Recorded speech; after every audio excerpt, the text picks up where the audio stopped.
Alright, welcome back to episode 2 of Just Be Real. Last week we talked about some things. If you have anything you want to talk about or ask, go right ahead. Well, there's a lot of things we talk about. The main thing was talking about your fans, Yeah. and you have a lot of fans, you know that.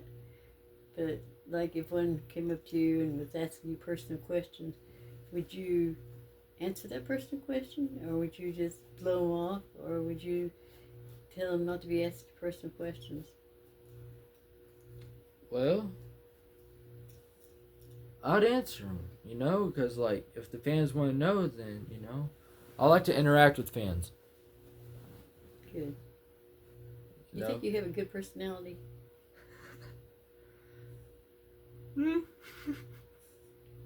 So? Oh no. I'm a good person when I want to be, and I'm a bad person the rest of the time. It depends what kind of day and mood you catch me in. And it also depends on where I'm at, too. True. Depends on where you're at in your brain, too. Yeah, like I said, it's all about my mind state, when, Yeah. where, and how I'm feeling. That's a tough word, but they're feelings. Yeah. Feelings. If you really, really want to really put your whole self into your songs, do you ever do that? What do you mean put myself into my songs? Well, your feelings, Oh, yeah, absolutely, all the time. If I feel like, so sometimes my songs are depressing you because I'm in that depressed mind state. And other times, I'm feeling myself, so I go boasting. But, it all depends on what kind of mood I'm feeling. How I'm feeling, that's how it goes in the studio. You ever wonder what your fans think about anything in general about you? Yeah, sometimes. Sometimes I feel like I'm not good enough for them. And sometimes I feel like I'm good enough for them. And sometimes I overthink a lot about it. Well, I don't overthink about it, I just overthink in general. I just overthink. But if they actually know where you came from the bottom, At least they'd understand where I came from. so do you want to talk a little bit about that? Yeah. You just go right ahead. Where should I start? Like, from the beginning? Okay. So, about when I was, like, young, like, 8 years old, you know, I guess you could say I was spoiled a little bit. It depends, because whenever I was over at your house, whenever I was 8, everything was good, had everything I wanted. But I only got to come here every other week. So so the week that I wasn't here, then, I was miserable. And I'm talking about when I was 8, because that's when my life, just took a really bad turn. And my mom just divorced this really nice dude. And then she married this other dude named Vaughn. I talk about Vaughn in my songs. And one day, he told me I was no longer allowed to see you guys no more, my grandparents. And so I just stopped coming. And then about a month or two later, he took me and my stepbro on a camping trip. My ex stepbrother. They're no longer together. But anyways, my ex stepbrother, and I asked him what my mom was doing. I'm not saying that. I mean, I'm not saying I'm a mama's boy, but, like, I only have one mom. I never had a dad. I've had millions of dads, but I only have one mom. You know, so my mom, you know, that's my mom. And anyways, I asked him what my mom was doing. He told me he was laying down sick, and I told her, I was like, all right, I want to see her. You know, I want to check up on her, make sure she's doing all right. He told me I wasn't allowed to go see her. I wasn't allowed to go near her. And then I kind of like started crying because I was mad. You know, I was like, I want to go see my mom. He got in my face and told me to suck my thumb. I put my thumb in my mouth, then I like pulled it right back out, and I told him, I was like, no, you know, like I ain't gonna do that. And then he told me to get down and do it on the ground and start doing push-ups. I started doing push-ups, and I did about 3. And then I told him, I was like, I could do this all day. He told me to get up, then he got in my face again, and I punched him hard, as hard as I could, anyways. He freaking bent me over, punched me in the stomach, and then my mom got on to me for it. I got in trouble, and I was like, Mom, you were sick, and I wanted to see you. And then she told me, she was like, it don't matter, you're going to go into your grandfather's office, his parents, Vaughn's parents' office, and you're going to sit down and you're going to write sentences. And so, no, she said, you're going to make a letter, apology letter to them saying you're sorry for punching their kid. And then I was like, I was mad, but I did it. And it was like only a paragraph or whatever. And I wrote a whole paragraph on saying how I was sorry to them. But, you know, then I turned 9 years old and Vaughn turned around and broke my arm. I was playing in a fire, and he told me, don't be playing in that fire because I'm burning poison ivy. You know, so I went to go ride my bike, and and I was very bad at ADHD whenever I was, you know, a little kid. So, anyways, I wasn't thinking, you know, so I was bored, and I went to go play in the fire again. And then he told me to go to the house, and then I started walking to the house. He told me to run, and I started running. Then he ran up beside me and pushed me, and he broke my clavicle, and it was my right arm. It wasn't my collarbone, but like that. But it's your clavicle. It's like it's like your shoulder bone, basically. Anyways, he broke that, and I was in a sling for a long time. And he told me, he said, if you tell anybody that I pushed you, I'm gonna whoop you with a belt. Of course, a month went by, and I told my counselor. Then my counselor told my mom. Then my counselor told my mom. Then my counselor called DHS, and DHS when it came up to me and started asking me a whole bunch of questions, and I denied it. They're asking me like questions like, did he push you? You know, did you really trip over your dog? I was like, no, he didn't push me. I did trip over my dog. My counselor's tripping. I didn't say it like that, but I basically told her my counselor was lying. Anyways, cops came to my house, raided my house, everything else, and my mom was like, I don't know if I should pack you a bag or not, but you might not be living with me no more. You're probably going to go live in a foster home. And that right there, like, that's whenever things got real.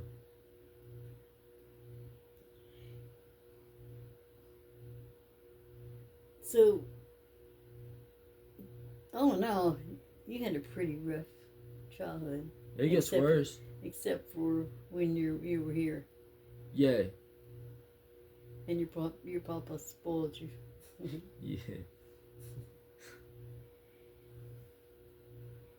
And your grandpa gave you just about anything you wanted. Yeah. But there's one thing it would shock him to know that you're doing rap. He was more, well, he would have understood it, but he'd been shocked. Yeah. I'm not just, you know, I'm doing rap now. Or I've been doing rap, but I've been trying to get into some like rock too. That's good. Variety never hurts. Yeah, I've been trying to be versatile with my music. Yeah. I want to show record labels, you know, hey, I can do more than just one thing and one thing only. It's what a lot of singers do. I mean, not a lot, but there are some that do, because you got to have that second thing to fall on. One thing don't go through, then you fall back on the other one. I mean, it's like I'm not putting people down or anything. It's like these people, they start out in church, singers. Next thing you know, you see they're on an album and they're Michael singing. Jackson. Well, it's more than just that. Well, I won't mention no names, but anyway, and they start out singing in church, and next thing you know, well, they're making records, hip hop or not hip hop, but they're making country and R&B. western, and they're making yeah R&B, all of it. They're making all kinds of songs, but not Christian, and it just blows my mind when they do that. But that's what they do. Katy Perry did the same thing. Yeah. Yeah. That's what I said. Don't name no names, but I can name a few. But and if you talk to them, they say the same thing. They started out in church, but that's all well and good. And it's good to have a second thing because you don't know how high or how low the first thing's going to go. But you see it going real good, and that's when you pick up the second thing. Like, kind of like you're doing now. Things are going good and kind of mellow out. And, you don't forget. You don't never forget what happened in your past. But the thing about that is, you can't let the past overrule your life. I don't know. I use it like I use music as my scapegoat, So I put all my past, I put my trauma into my music, and it's like it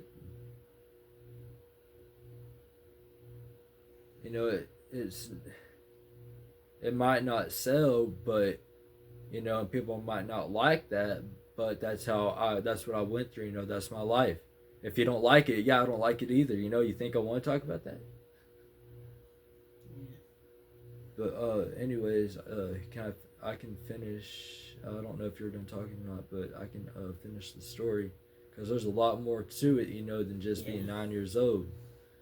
Okay, and then after you got your arm broke, then what happened? Anyways, DHS, they were asking me a whole bunch of questions, and I denied ever saying anything basically. And the cops came through, raided my house, and then anyways, about when I was about I don't know, right after the cops raided my house, it was probably about 2 weeks later. Vaughn, no, it was wow. I think it was like 2 weeks after Vaughn broke my arm. I left that part out. Right after Vaughn broke my arm, I think it was 2 weeks after that incident. He actually fled to Pennsylvania. He went to go work in PA. He didn't even want to be in front of me and my mom because he knew he did wrong. And so he figured if he was in another state, he'd be fine.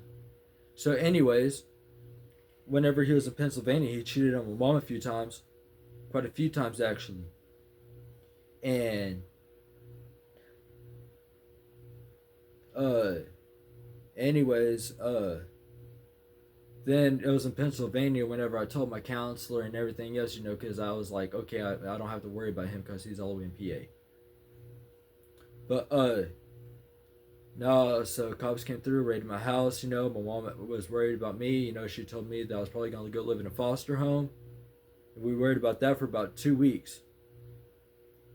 And then after we found out I wasn't going to go into a foster home, that everything was good, me and my mom packed our bags and we moved to Pennsylvania to live with Vaughn.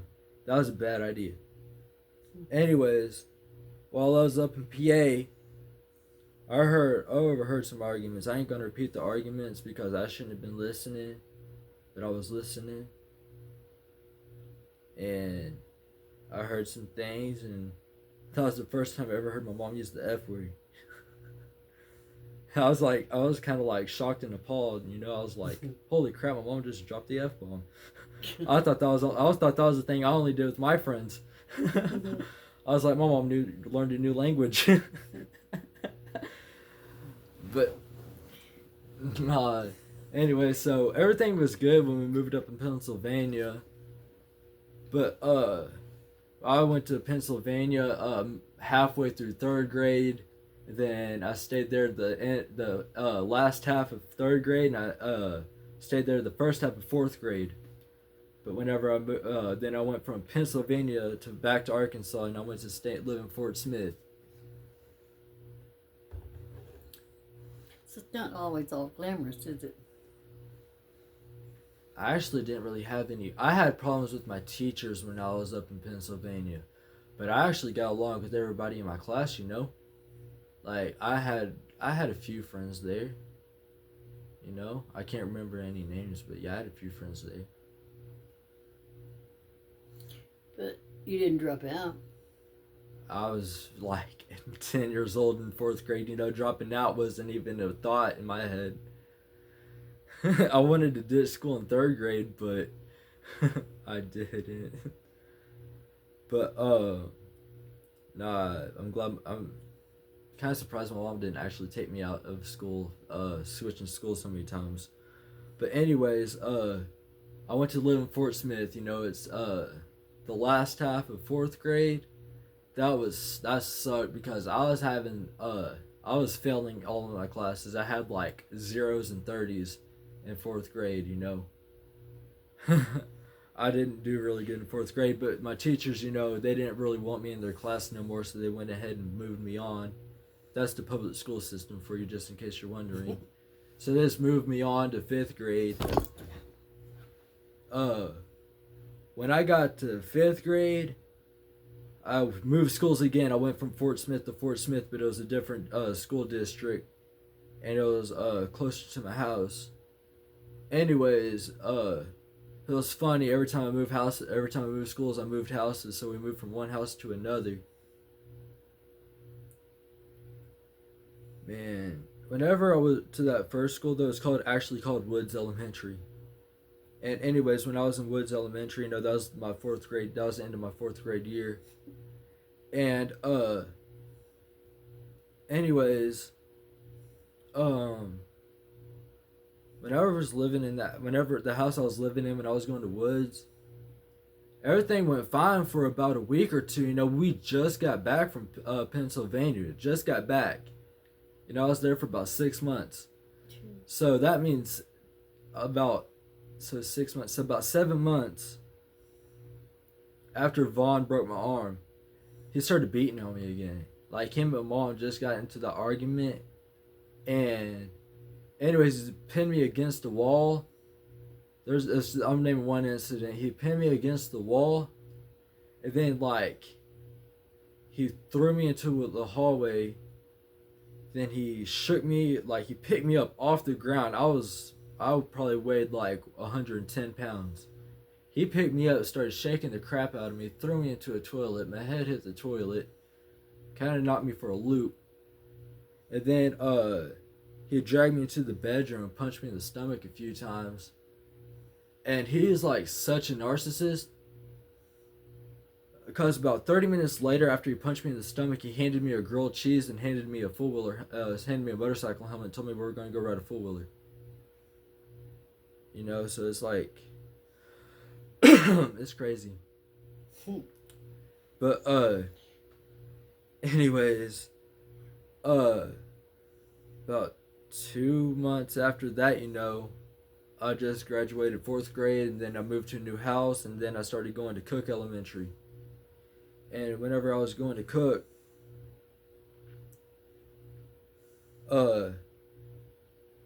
I got grounded because this one kid said I spit on him whenever I poured water on him, because he called me a name. I can't remember what he called me. He called me a name, I can't remember what happened, but it made him mad enough to where I wanted to pour water on him. And I just got mad, and I started getting beat up on my block.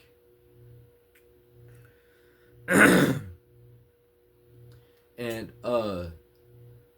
sorry, my throat, I'm clearing it. Anyways, I started getting beat up on that block and everything else, and me and my mom just got tired of it. So we What state was that? Arkansas. Yeah. Fort Smith. Anyways, me and my mom told me I was gonna go stay with my friend for a while because I had a really good friend there. Me and him were friends for about a year. Anyways, he told me I was gonna go stay with him. And I stayed there for about a week, and I didn't know I was there for a week. I didn't know him and Vaughn and my mom were getting a divorce. So, anyways, I stayed there for about a week, and my mom came and picked me up, And then she drove me to Sonic, and she was like, "Hey, I got something to tell you. Me and Vaughn are getting divorced, and we're not gonna be together no more." And I was like, I started crying a little bit, not because I miss Vaughn, because I missed his son. Anyways, then we moved to North Carolina, and I was about 12 years old. About this time, I was 12 years old. Anyway, we moved to North Carolina, and I was just going into 6th grade, and it was like it was a mixed school. Like, I'm not trying to, like, I'm not racist or nothing. I'm just saying, like, it was a mixed school. And anyways, uh, you know, uh, Vaughn, back when my mom and my Vaughn were together, uh, back when my mom and Vaughn were together, uh, back when my mom and Vaughn were together, Vaughn pointed out skin color to me, and I was forced to I was forced to see skin color. And anyways, How old were you? whenever Vaughn like forced me to see skin color, I was about 12 years old. Oh. But anyways, we moved to North Carolina, and it was a mixed school. I wouldn't have known the difference at the time, but I was forced to see it, so I saw it. And anyways, I got into a whole bunch of arguments there. It wasn't really with any black people or the Mexicans or whatever. It was people that my same race. It was white people. Those are the people I had beef with the most. I got along with all the black people there, but it was like, and all the Mexicans, I get along with them too. But man, I got beat up like within my first month of being there. I got into a fight because some dude called me a faggot, and I was like, "Yo, I ain't gonna have that," And I punched him, and then I went home to my mom, and I was like, "Hey, what does faggot mean?" She was like, "Who's calling you a faggot?" I was like, "This kid." She was like, "Oh my gosh." So she went up to the school, and she talked to the principal, and she was like, "All right, if you have any more problems, just let me know." I said, "Okay." So 6th grade, that went along just fine, and I went into the 7th grade. 7th grade was worse. I was 14 years old, and the kids there got worse, and I guess I got worse with them. And anyways, actually, I didn't really get into any fights. It was like towards like the middle of the school year, kids started wanting to mess with me again. Just start picking at me, not picking on me, but just picking at me. Seeing what I'll do. And I went home to my mom, and I was like, "Look, I'm getting tired. Like, I really want to get into another fight again. Because my mom discouraged me from fighting, but if she said it was okay, that then I would do it. But anyways, I went up to her, and I was like, "Hey, these kids are picking on me. Can I do something about it?" She was like, "Yeah, go ahead." So this one kid I had a problem with, he had really long hair and glasses. I ain't gonna say his name because I don't know how old he is, and I don't want to mention no minors on this. So, anyways, uh, he started kicking the back of my shoe. So I wrapped his hair up in my hand, and I started beating the crap out of him. He had glasses on too, and I was taught to never hit a guy with glasses, but I didn't really care because I was past the point of caring. So I just beat the crap out of him, and then he started crying. And principal called my mom, and my mom went up to the school, and the teacher suspended me for another week. I said, "Okay." So I went home and lived, and actually, I lived like it was spring break. And me, my mom, and my stepdad at the time, we went to Colorado. We stayed in Colorado for the whole week. We got to see my step grandfather's dad. Yeah, my stepdad's grandfather. I don't know what I'm saying. My mind keeps going blank. It was my stepdad's dad. It was my stepdad's dad. Anyways, we went to go see his sister for the week in Colorado, and When I came back to school, kids started picking on me again. And I let that slide for about 2 to 3 weeks. But then I just came home one day. I was like, look, Mom, I'm tired. I'm just not going to care no more. If I get in trouble, I get in trouble. So I went to school the next day, got into a fight, got suspended for a week. Went back to school, got into another fight, got suspended for another week. I got suspended 9 times in 1 year. And that's 9 weeks. I missed 9 weeks of school. 7, 14, 21, 28, 35, 42, 9, 18, 27, 36, 45, 54, 63, 72. I missed 72 days of school. Wow. Wait. That's a year. 9, 18, 27, 36, 45, 54, 63. Sorry, 63. My mouth is incorrect. I'm a dropout. So it's not all glamorous then. Not really. It's just determination. Yeah, determination to kick people's butt, No. I mean, determination to get where you are today. Yeah. But no, it's crazy though, because 62 days of school missed, that's not that's not good. But anyways, what's the craziest part is that was 7th grade. I graduated 7th grade even though I missed 62 days of school. Still, that's the public school system, pushing you right along. Anyway, so me and my mom moved from North Carolina back to Arkansas and Hackett. That was like a blue collar school, and it was a whole bunch of rednecks with mullets. And so I was sitting there walking around, I'm thugged out, because I've spent the past almost 3 years, in a ghetto school. And so I'm going to this blue collar school thugged out. And I was sitting there, talking my neck out. I'm talking out my neck to these kids, and I started getting the crap beat out of me. I deserved it, but like, I started getting recognition though. I only got my butt kicked about 2 times that year. But no, I got really popular at that school. I wasn't really popular, like, oh my gosh, he's the, I wasn't really a star in the school, but people knew people knew me. And at that time, I didn't really have a rap name, so everybody called me B Rabbit from 8 Mile. They're like, B Rabbit, and I was like, okay, yeah, that's dope. But anyways, I dropped out of school though. I dropped out in 8th grade. And who do you blame it on? Me. I was so I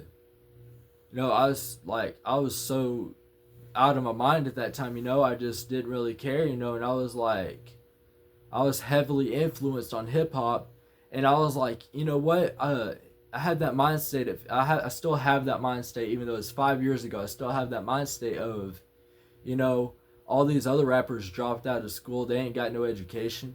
So why do I need education, And I just kept that mind state, and everybody's telling me I need to go to school. I need that education, I just want to prove people wrong that I don't need education to be successful.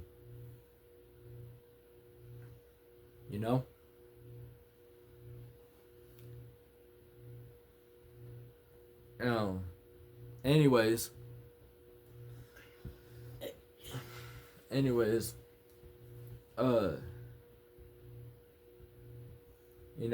I just, wanted to prove people wrong, that you don't have to have education to be successful. And, look at Biggie, he's like, he took over in the 90s, and he was like, he dropped out of school and he was a drug dealer,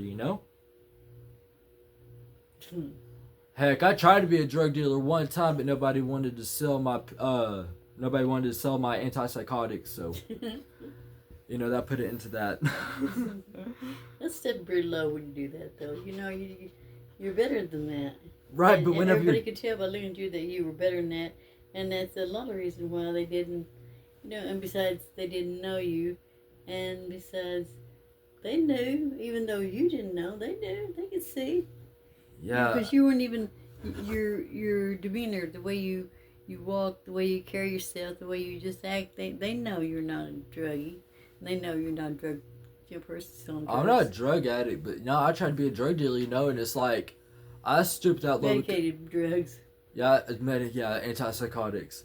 Anyways, the reason I stooped that low is because I was desperate for money. You know, I wanted money. You know, I had stuff that I wanted to get. You know, it took me 2 months to get what I wanted to get, but I eventually got it because I sold my car, like we talked about in the last episode. But you know, but And what are you going to do when you get you a new convertible? write that down School Live and show everybody like, look, I went from homeless to famous. And that could happen. You got to dream. You're not a dreamer. You don't just dream about things and sit and wait for it to come to you. Well, no, You're a visionary. That's what I'm trying to say. You're a visionary. You dream it, and then you try to make it work. So, when I was 8 years old, I had the one. You know, I 8 years old. I told my papa at the time. I told him I was like, I want to be WWE superstar. Of course, that goal changed, but I had that one. You know, I was like, hey, I want to be. You know, I want to be on TV. I want to be famous. At 14 years old, I started making plans on how I'm going to get there. At 18, I started putting my goals into work. And at 20, I started investing in my goals. So, I mean, you have to visualize it. You have to dream it, visualize it, then invest it. Mm-hmm. And that's what I did. See, that's the way to do it. People think you dream it, and you wait for it to come to you. And if you wait long enough, eventually it'll get there. I mean, how are you going to sit there and wait for something to fall in your lap? You have to actually work for it, you know? Yeah. I mean, unless you got lots of money, you know. If you have lots of money. Lots of money. I mean, if you have lots of money, then, you know, then just do it. Heck, if I had $1 million, heck, if I had 500,000, you know, I could instantly start up a business, you know. I'd at least have my own building, you know, and I would have artists signed to my label and everything, you know. It might not be the brightest studio in the world or the flashiest, but I would have a building, you know, and I would have a start. So, I mean, that's why I say you're a visionary. You dream it, you think of it, and then you go for it. You're not a dreamer. No, I'm a doer.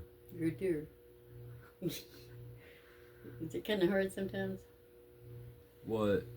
To be a doer. Because you're still young.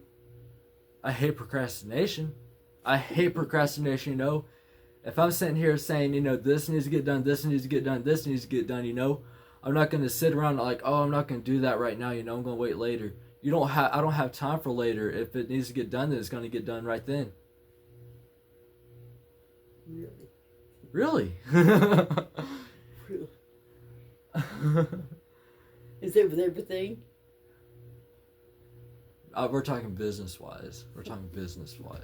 Now, if I'm sitting here talking about chores and stuff, you know, then I'm going to be like, I ain't going to do my floors right now. You know, I'm not going to do my dishes right now. Cut that out. We don't talk about that. Well, I mean, you're too old for that. Anyway, it's, that's the people that make it. The ones that have determination. They have a vision, they have determination, and they go for it. Yeah. Is that you? Yeah. If I want something, I'm going to get it. And people, you know, they'll be like, oh, you don't always get what you want. I'm like, no, I always do it to get what I want because I work for what I want. And I work hard for it. I always get what I want. But that's the only way to get it, though, right? Yeah. If I want that flashy watch, you know, then I'm like, hey, you know, do whatever I got to do to get it. If I want that convertible, you know, I'm going to get that convertible. But you're not going to steal to get it. I wouldn't steal a convertible. I wouldn't steal a convertible. I don't know how to steal cars. Nah. I mean, don't leave the impression that with your fans that, oh, what, I'm going to get it. Not that kind of impression. Because they'll think, well, he's going to go out and steal it. No, I'm gonna work for it. You know, I work for it. You know, and I feel like if my fans are, you know, if my fans are listening right now, though, I do get what I want. But you know, I work for it. So everything in life has you have to work for things. You know, there's they say, you know, rich people don't have to work. Well, let me tell you something. Even the rich people have to work. They have. They may not work with their hands, but they work with their brain. You know, and sometimes they work with their hands because they have. They have things that they have to take care of too. well, thing is though, with my music, I'm not saying, you know, every artist is like this, but I am like this.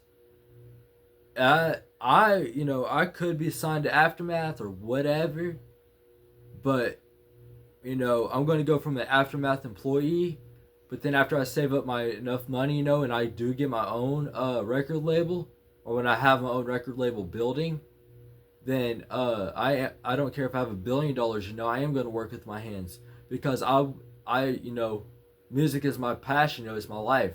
So I am going to work with my hands, you know, because I want to be involved. I love music. I want to be involved. You know, like I get good enough, you know, then I can like, you know, help teach others, you know, hey, you know, you need to sound like this, you know. That's what I say. You're a visionary. You don't sit and wait. You just go after it. Yeah. You see it and you go after it. And that's a question I asked you earlier, and you kind of shunned it off. But I'm gonna ask you again. What do you think about guardian angels? You believe they exist? Guardian angels? Mm-hmm. No. I don't believe they exist. No. But you believe God exists? Yeah. I mean... You believe there is a God? Yeah, I mean... Okay. Well... We were talking earlier about the car wreck. How you came out of that car wreck. You want to talk a little bit about that? I mean, it left a scar on my face, and I had plates and screws in my head. And I died in that car wreck, and I had to get resuscitated at the hospital. I mean, other than that, not really. God brought you back for a reason. Yeah. Right? Gave me a second chance. I mean...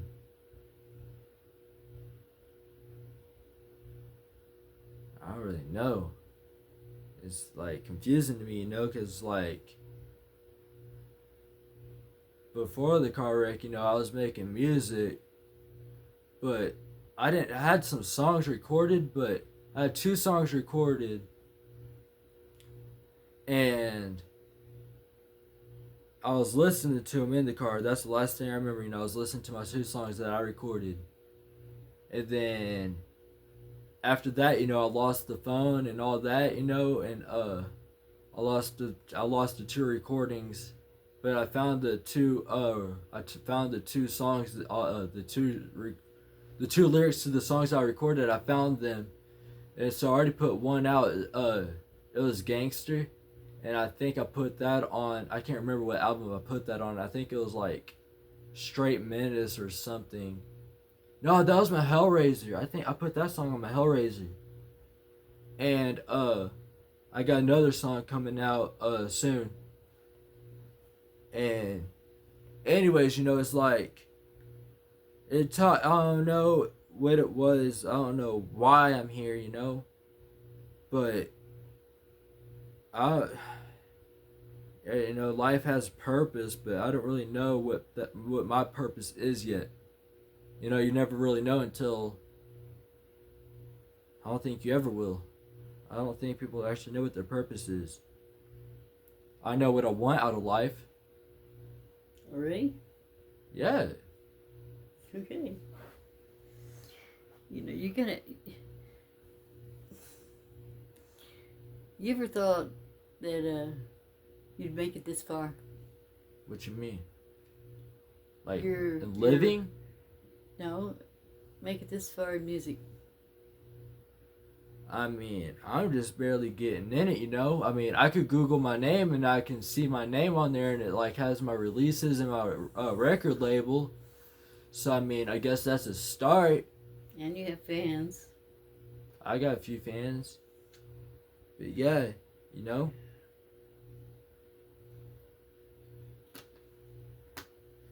And you're working your way to the top. And you're halfway there. I wouldn't even say I'm halfway there. You know, like I said, you know, I'm just barely scratching the surface. I mean, I'm only getting about 225 monthly listeners. But, and I'm only getting about 225 monthly listeners. Not even monthly listeners. That's just views on my YouTube, you know? And so, like, I only got, like, you know, so many fans right now, you know? And, you know, I might not be, you know, the next Kanye, you know, with, like, billions of views, you know? But, because right now, you know, I'm not really trying to, like, you know, I'm not trying to, like, you know, make songs for the radio, you know. I want to get noticed for me being me first. There you go. I want to get noticed for me being me, and then we could talk about, then, you know, after I get noticed for me being me, then we'll talk about making hit songs for, you know, record labels and, you know, play, for, like, you know, radio plays and, you know, basically hit songs. We'll talk about hit songs later, but right now I'm just trying to get noticed for me being me. And I believe, you know, there's so many people out in the world. I mean, I don't see why millions of people can't feel. Can't believe that millions of people don't feel the same, wouldn't or don't feel the same way that I feel right now. You know, tired of being broke and trying to, you know, make it out. Like I said earlier, you know, I know what I want out of life. You know, I'm not saying I want to be like Elon Musk rich, but being Donald Trump rich don't sound that bad. True. You gotta have a vision. Yeah, I mean, so my big goals right now, I want my own record label, I want to get signed to Aftermath, I want to make my own clothing line, and I want to sponsor, so I can sponsor NASCAR, and I want to be an actor. I want to make movies. That sounds like fun. I could do that for like a side job or whatever. Well, let me tell you what. No, never mind. Never mind.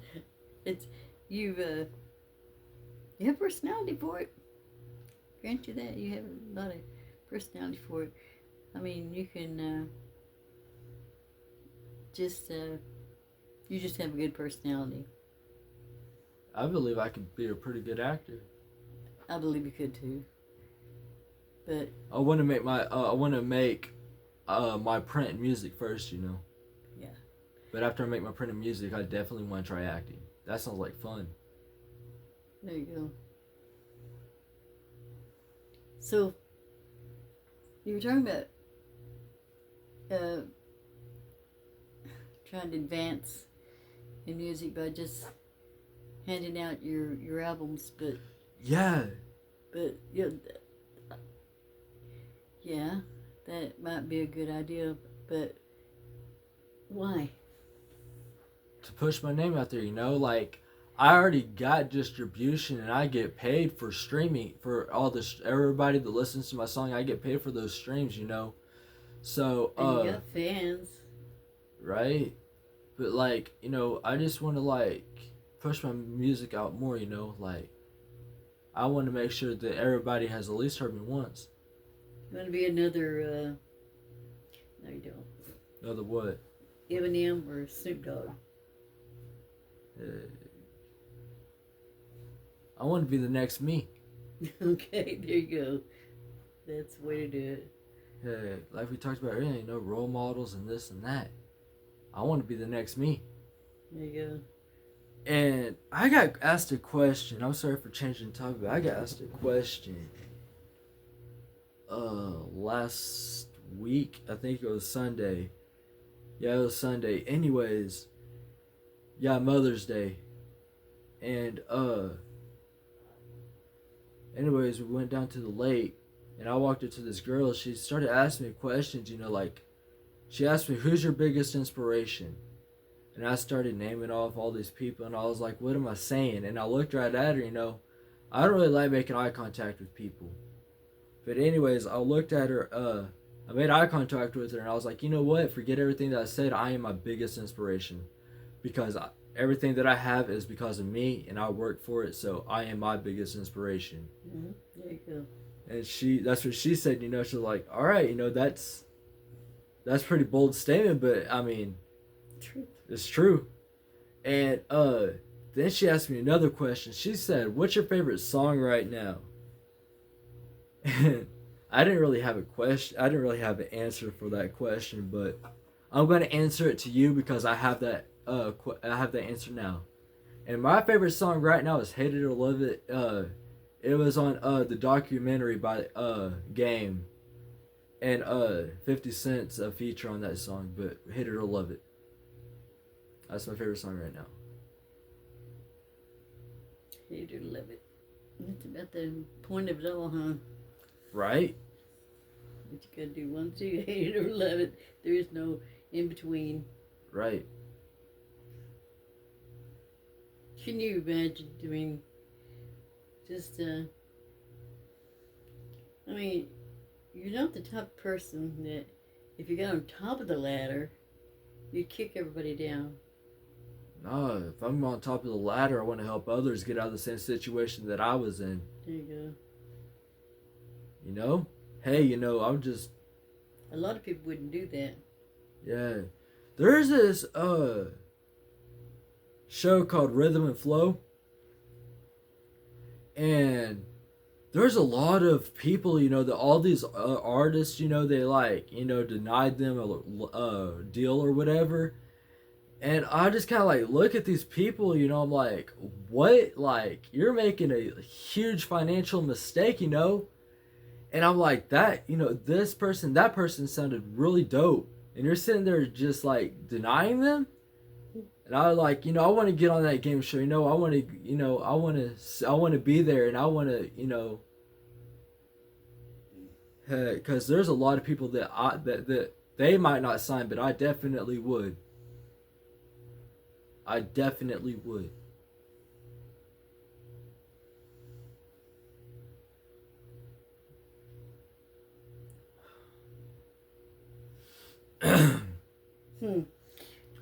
Yeah. It's the beginning of the end. What do you mean? It's I hit this like I was smoking. Anyways, what? What were we saying? It's the beginning of the end. I mean, there is no end to what you want and what you can get. And there is a beginning, but don't let there ever be an end to it. No, I mean, once I get there, I can make it anywhere. I mean, there's so much investments that you can make. I mean, clothing, cars, music, movies. I mean, possibility. Once you get there, the possibilities are endless. I could open my own theme park if I wanted to. There you go. There you go. And how do you feel about children? Whoa, what do you mean? No, I mean in general. What do you think about these little kids? I mean, a lot of people just despise little kids and don't even like. The new generation growing up, I have zero faith in. Well, They're walking around talking a whole nother language. It makes me kind of want to throw a book in their face and tell them to read it.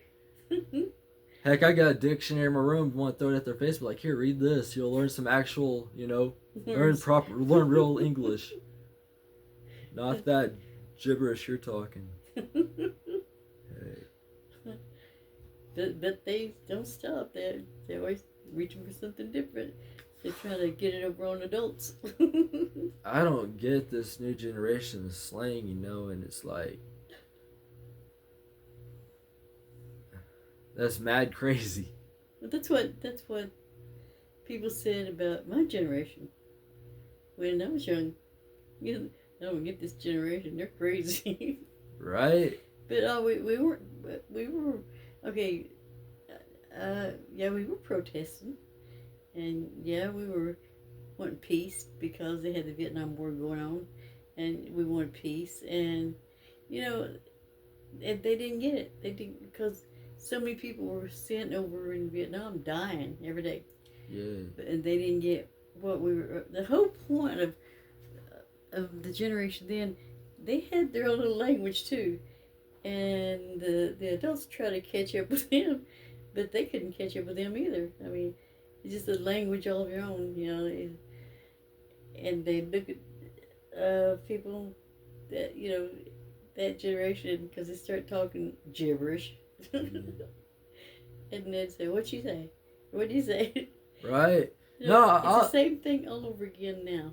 I was in school, I keep in mind, I'm 18 at the time. There's this 21-year-old, the dude's only 3 years older than me. Anyways, he played me a song. I was like, yo, that's ill. What's that song called? He was like, wait, what? And I was like, he was like, what'd you just say? I was like, that's ill. He was like, what does that mean? I was like, dope. He was like, ill sounds like something that's like, not good. I'm like, ill's the same thing as saying sick, like, hey, that sounds ill. Like, it's the same thing. Mm-hmm. Now you're saying something about Vietnam though. My grandfather fought in Vietnam. You know what's crazy though? He died whenever I was 15, and my mom didn't tell me. My mom didn't tell me he died, and I was freaking 15 years old. Like, that crap pissed me all the way off. I'm sorry for bringing that up. It's just I wanted to get that out there. Like, my mom did not tell me that my grandfather died, and she knew about it. Anyways, can we change the conversation? I'm gonna change topic now. But yeah, people don't really, They have get their own slang. language. People have their own language today. Just like my point was, back then they called us crazy because we had our own little language.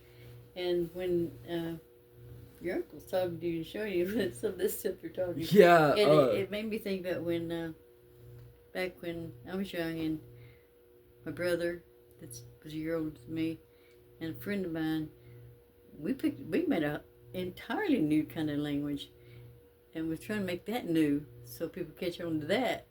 They never caught on to it. It was nothing but Pig Latin. I mean, back in my time, they know what Pig Latin is, but today's language, it's just whoa. No, so whenever I was about 12 years old, I had, my 5-friend group. Anyways, oh man, we were crazy. We would go out in the woods, trespass on other people's property, build tree forts on their property, and hang out in them. But we sat down, had like pen and paper. We tried sitting down, making our own language. Mm-hmm. But we weren't trying to, we weren't trying to we weren't trying to follow the trends though. We weren't trying to make trends. We were wanting our own secret language, so that way if we want to talk bad about somebody, we could, but they wouldn't understand what we're saying. Yeah. Exactly. And that's what they're doing today. Same thing. Well, today's though it's trending, Hey, like, my generation, or I want to say my generation, but I still live like it's the 90s. We say pickup. I say pickup lines, but what I call pickup lines, other people call Riz, and I'm like, what's Riz? And they're like, well, it's kind of like hitting on a girl or whatever. I'm like, okay, so why don't you just say that? Don't say Riz. It's like, why? And then you got like Sigma, Beta, Alpha, Skibbity Toilet. And I'm like, what the heck are you saying? Ohio, and I'm like, what? Like, okay, Ohio's a state. It's not. Ohio is not slang. It's a state. That's what I thought too. Hey. But somebody must have started it. So. I don't know who, but man, please go on your toilet and eat your turd. That was mean. Heck. But so I think it's like we were talking about earlier.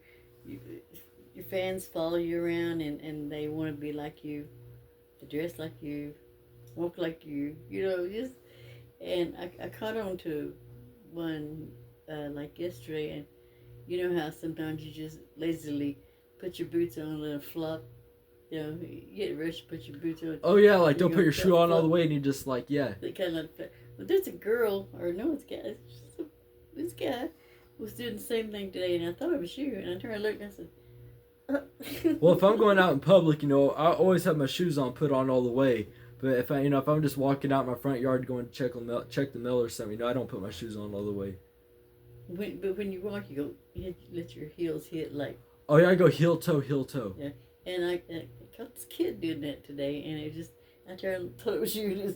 It was just a kid back there. Okay. Yeah, no. And then there was the other time I went in the store. We were in a store. You know which one? We were in a store, and there was a kid dressed just like you. That's all well and good, but Right. I mean, these are your fans, though, so you can't say anything bad about them. Right. And it just amazes me how easily they can pick up. But that just shows me that they're listening. Right. What do you think about that? You think they're listening, or they just want to, I don't know. I can't really say. I can't really say who's listening to my songs and who's not. But if you see me on public, and whenever I go to the store or something, and you see me multiple times. Thing is, I don't wear the same thing. I don't dress. If I'm just going to the store, I don't dress nice. I just wear whatever I want to. Sometimes I dress nice, sometimes I don't. That's all how I'm feeling before I leave. But if I'm feeling good about myself, and I'm like okay, I'm in a good mood. Heck, I'll dress up all the way, then. If I'm not feeling so good, I might just throw on shirts and sweatpants, or a t-shirt and sweatpants. But it's all. It's all in how you feel. It's all about how I feel. Now, would it be something? You can't always be fake. I mean, your grandpa said that people like that are called plastic. Yeah. And he had it right. I'm not fake though. You can I be try to be as normal. genuine. I try to be as genuine as possible.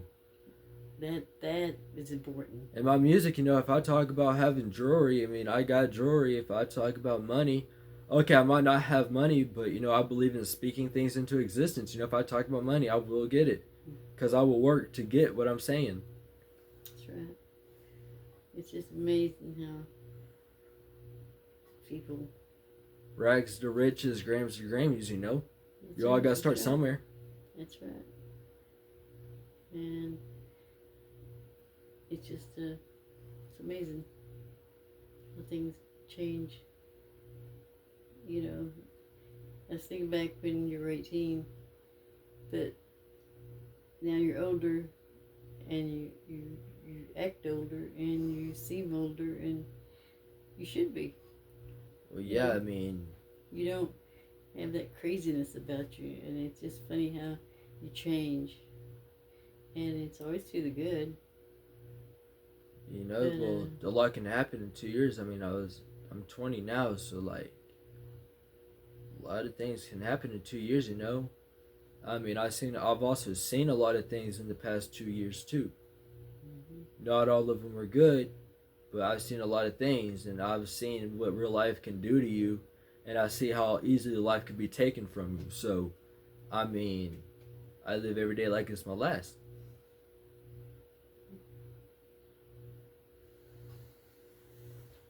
Hard life, but you look back at it and you can laugh sometimes, and sometimes you can't. But that's what it's all about. I'll sit back and laugh after I get out of it. After you get out of it. Yeah, no, I'm talking about once I make it, Okay. and once I get money, then I'll look back and I'll start laughing. I'm like, dang, that was just crazy. you know. But Yeah. I mean, there's always something. I mean, Always sometimes you something. gotta go from concrete to rooftops, you know. Exactly. Exactly. It's just, it's all in what you want to do. Yeah. Right? I mean, Now, you do what you want to do, right? yeah. I mean, if I see something I want, I mean, right now my main goal is to get signed. That is my biggest goal right now. But once I get signed, my possibilities are absolutely endless. And that could happen at any moment, I any mean, day. You I never go know. out to check the mail, and then there's that. Then there's the contract right there. I'm waiting for that contract. You never know. I'm not gonna go, but like we talked about before, I'm not gonna just go sign any contract. I mean, if it's not Aftermath, I don't want it. I know what I want. I want to be signed to Aftermath.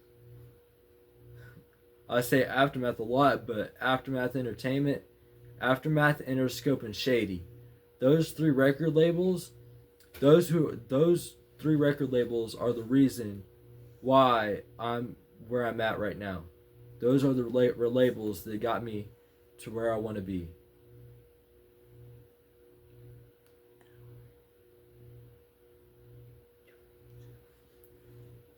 So, you know, So until next week, we wrap this up, and I know next week's going to be more exciting than it was this week. oh yeah, Because each absolutely. week there's something new, right? Each week there's something new. There's always something to talk about.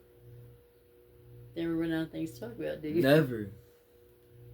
So unless they're zeroing in on you and wait for you to come back, how they ever going to know? So they might want to check out, because next week you might Yeah. say something entirely off the wall that they might miss, right? Yeah. I got some updates though I'd like to say before we wrap this up. Okay.